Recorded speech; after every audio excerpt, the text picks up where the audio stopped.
Salut mes élèves, comment allez-vous? J'espère que vous allez bien. Nous poursuivons nos cours à distance. Cette séance, on a la leçon d'écrire.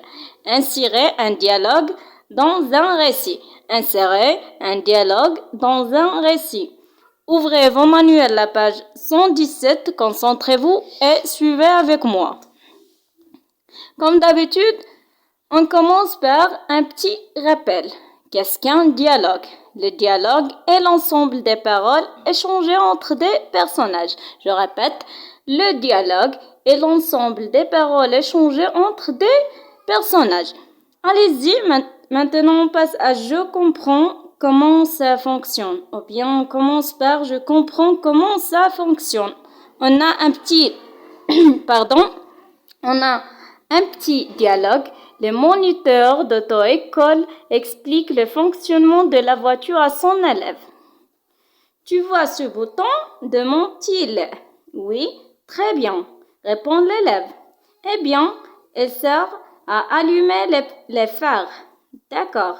Et là, ce sont les essuie-glaces, dit le moniteur en souriant. Ce n'est pas compliqué, c'est comme dans la voiture de mon père, s'exclame l'élève. Oui, on va savoir comment insérer un dialogue dans un récit à partir de la réponse des questions. On a 3 questions. Suivez avec moi et écoutez bien. La première question, combien de personnes parlent dans ce texte? Combien de personnes parlent dans ce texte? On a 2 personnages, ou bien il y a 2 personnages. Le moniteur d'auto-école et son élève. Le moniteur d'auto-école et son élève. La deuxième question, quel signe de ponctuation indique que c'est une personne qui parle? Oui, le tiret long. C'est le tiret long qui indique qu'une personne parle. Voilà, le tiret long. La troisième question, quel signe de ponctuation indique que l'élève parle fort? Quel signe de ponctuation indique que l'élève parle fort? C'est le point d'exclamation. C'est le point d'exclamation qui indique qu'une personne parle fort ou bien que l'élève parle fort. Maintenant, quels sont les signes de ponctuation qui introduisent le dialogue? Quels sont les signes de ponctuation qui introduisent le dialogue? Oui, c'est très bien. Les signes de ponctuation qui introduisent le dialogue sont les 2 points. Et si on n'a pas les 2 points, les guillemets ouvrent le dialogue et le ferment. Dans ce dialogue, on n'a pas les guillemets. Mais on ne peut trouver les guillemets dans des autres dialogues. Les tirets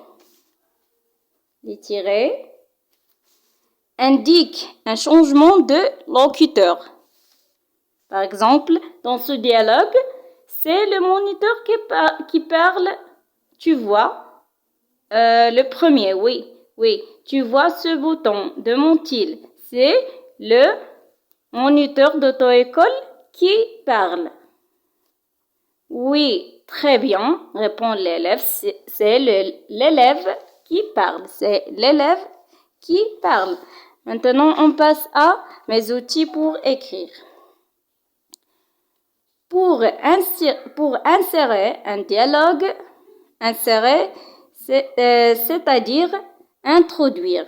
Insérer, c'est-à-dire introduire. Pour insérer un dialogue dans un récit, on utilise des signes de ponctuation. Je répète, pour insérer un dialogue dans un récit, on utilise des signes de ponctuation. Oui, les 2 points.